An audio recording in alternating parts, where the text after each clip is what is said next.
most people look at a lion and go, regal, king of the jungle, but man-eater.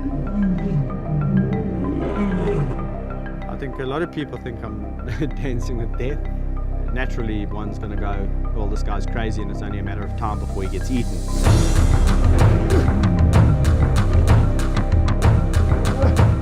The instinct for an animal to kill, or a lion specifically, is always there. And when they get into that mode of kill, one bite and you're dead.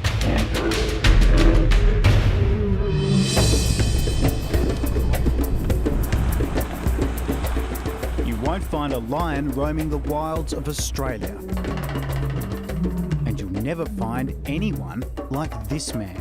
In truth, there's no other animal that will humble you quicker than a lion.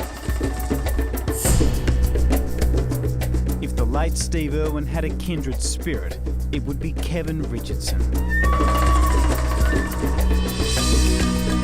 He shuns the company of people. Instead, his life centres on living with one of the most ferocious predators on the planet. You know, I might, piss one of them off one day and he might take my head off, but so be it.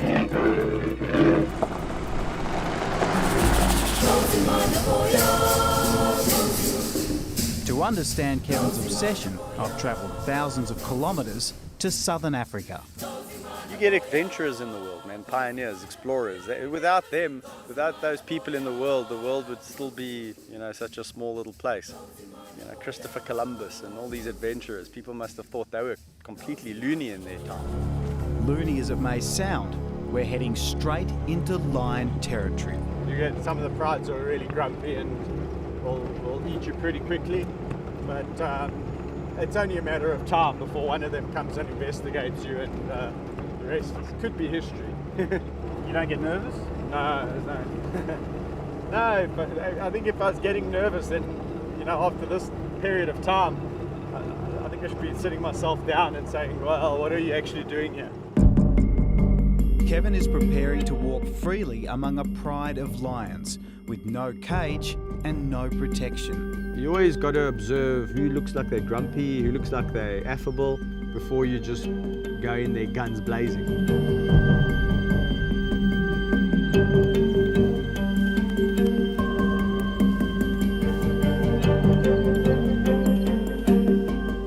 At this moment, he's only armed with a deep understanding of animal instinct and lion behaviour. I'll announce myself, I'll talk to ow, and give them, so that they know it's me coming. I'll talk so they can hear my voice.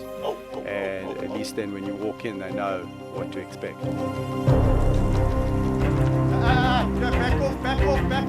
Back away. But then something incredible happens. Come on, where's our pig lion sandwich? This is a love story like no other. This feared predator, this lion, this killer, this man-eater, has the ability to show such love.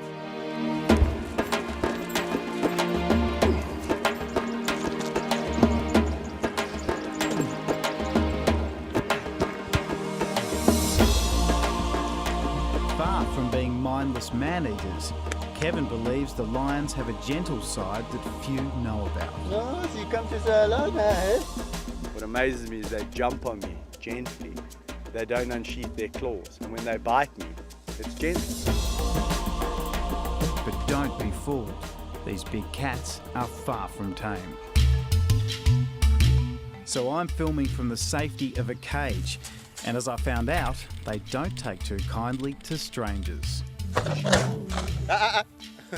Suji. Anyone else would run 1,000,000 miles from these cats. When you walk up to them, what do you see? It's hard to explain what I see when I walk up to the lions, because to everyone else watching, their mind obviously flicks back to documentaries of lions jumping on the back of buffaloes' backs and taking down, wildebeest and zebra, all these big herbivores. So, I think people have got that in their head. But to me, these are just my friends. Let's go. Come on.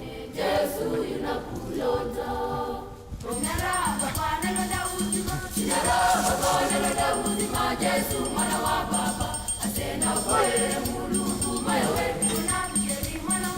wish somebody would scratch my chin. Yeah, rub my back, scratch my chin. Gandhi. This is a consequence of, or a result of, 12 and a half years of constant bonding and brotherhood. Kevin's first contact with lions was while volunteering at a South African wildlife park. There he met two cubs that captured his heart, and he won theirs. Hey, no, that greedy guts. I've met these two lions, I fell in love with them. There was almost like this bond, became almost a brother, an honorary brother. I began to realize that, you can't just look at all predators out there and say, well, that's how a lion behaves. They're characters, and that's what I wanted to get to know. I didn't wake up one morning thinking I was going to go and save the big cats of Africa. It was more of a progression. Today he owns an 1,800-acre game reserve where 4 lion families run wild. Before I knew it, there was 9, then there was 15, then there's 25. Now I'm sitting with 39. But across Africa, their numbers are plunging. Hunted by poachers, poisoned by farmers, their habitat being destroyed. They don't get relocated, they just get shot. The lion numbers have dropped by a staggering amount from around about, who knows, but it's around about 300,000 about 15, 20 years ago, down to about 20, 23,000 to this day, which is horrific, which means if it continues to decline on that, at that rate in another 10 to 15 years, goodbye to lions. That's why Kevin is prepared to put his life on the line to raise awareness of their desperate plight. If they didn't know you, do you think they might eat you? The lions, for sure. What do you think they see you as? No, these lions definitely see me as more than just a human acting, or being an honorary pride member. But then on another occasion, you sit there and you realize that they do see you as something different, but they've just accepted you into their clique. So if anyone else had to come here and try and do this, it's, they're not really part of this group.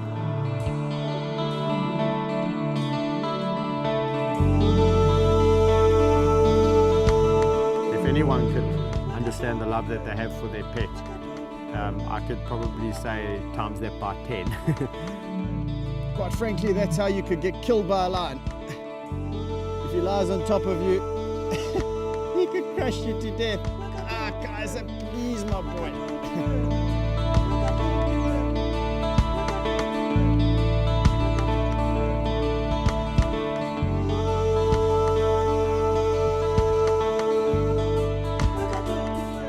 I'll swim with the lions in the river, walk with them in the open areas amongst the game.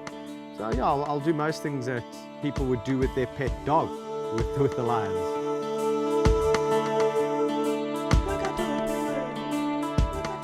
That even includes afternoon naps.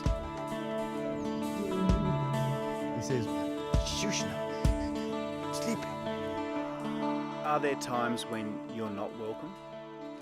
Well, there's times when you feel less welcome into a pride of lions, and there's times when you walk in there and you just feel like you rule the roost, and that everyone's just full of love and wanting a piece of you. But their violent instinct is just under the surface the whole time. One wrong move and everything can flare up. Is to actually stop it, diffuse the situation.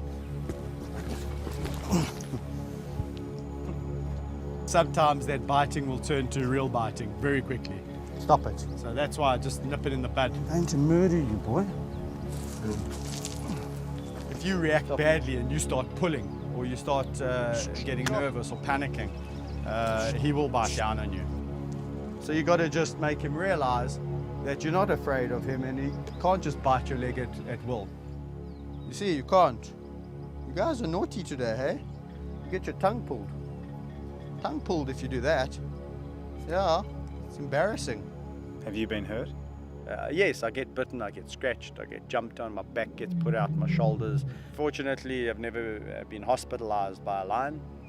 That scar there and there is really a lion of his size, actually Rafiki, that bit me accidentally.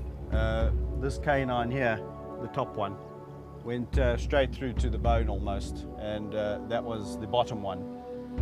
Didn't go in quite as deep, but that was really just a bite out of a reaction. He got a bit of a fright, and he turned around and whack right through the arm. Do you worry that one day they might turn on you? No, I don't worry about lions turning on me, because the day that happens and you start to think about, well, one day will these lions turn on me, you shouldn't be doing it.